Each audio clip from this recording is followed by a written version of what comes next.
Now come to the next way, that is spore formation.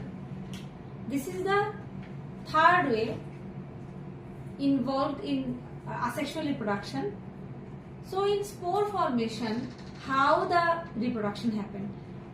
Come, let's study it. तो जो generally देखा गया है, जो फंगस होते हैं ना, अच्छा fungus, what are fungus? Fungus are they are also plants. They are also in the plant kingdom, but they don't have any chlorophyll. So वो अपना जो फूड है वो खुद नहीं बना पाते. So they are not autotrophic actually. They are heterotrophic. और वो फूड के लिए किसी दूसरे के ऊपर डेड एंड डिकेइंग सब्सटेंस से वो गेट करते हैं food. That's why they are saprophytic.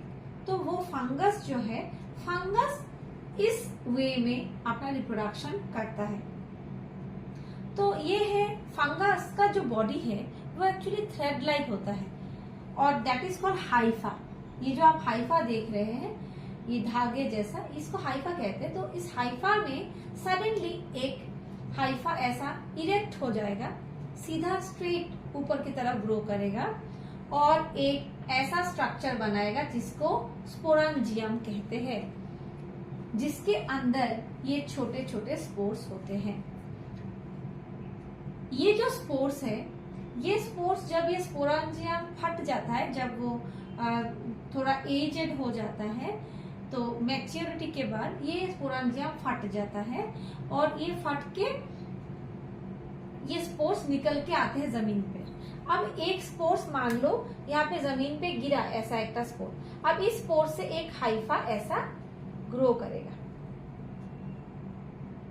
So this is how the fungus actually reproduce. ये जो हाइफा ग्रो किया तो ये एक नया फंगल बॉडी है. सो इन सारे स्पोर्स में से बहुत सारे फंगल हाइफी डेवलप करेंगे. ये जो स्पोरांजियम है, इसका जो आउटर कवरिंग है ये बहुत थिक होता है, आसानी से टूटने वाला नहीं है.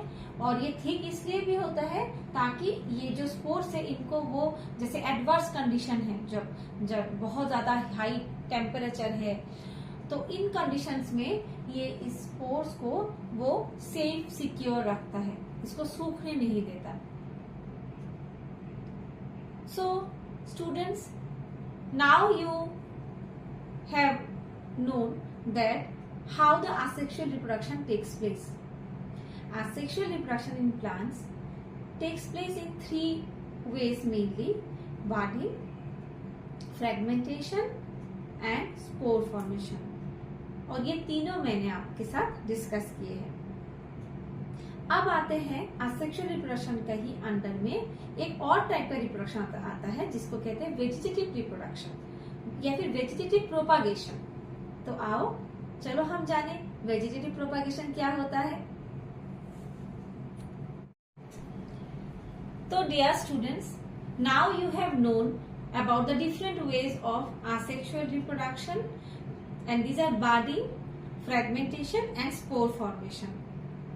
असेक्सुअल रिप्रोडक्शन के अंदर ही एक और भी रिप्रोडक्शन आता है टाइप और वे जिसको कहते हैं वेजिटेटिव प्रोपागेशन. वेजिटेटिव प्रोपागेशन के बारे में हम अपने अगले जो सेगमेंट है, अगला जो क्लास है, उसमें हम पढ़ेंगे.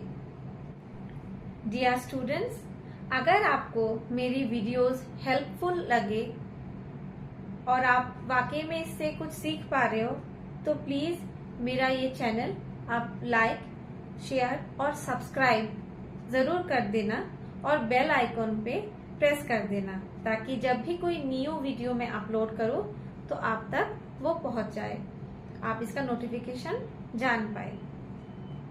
Okay, bye.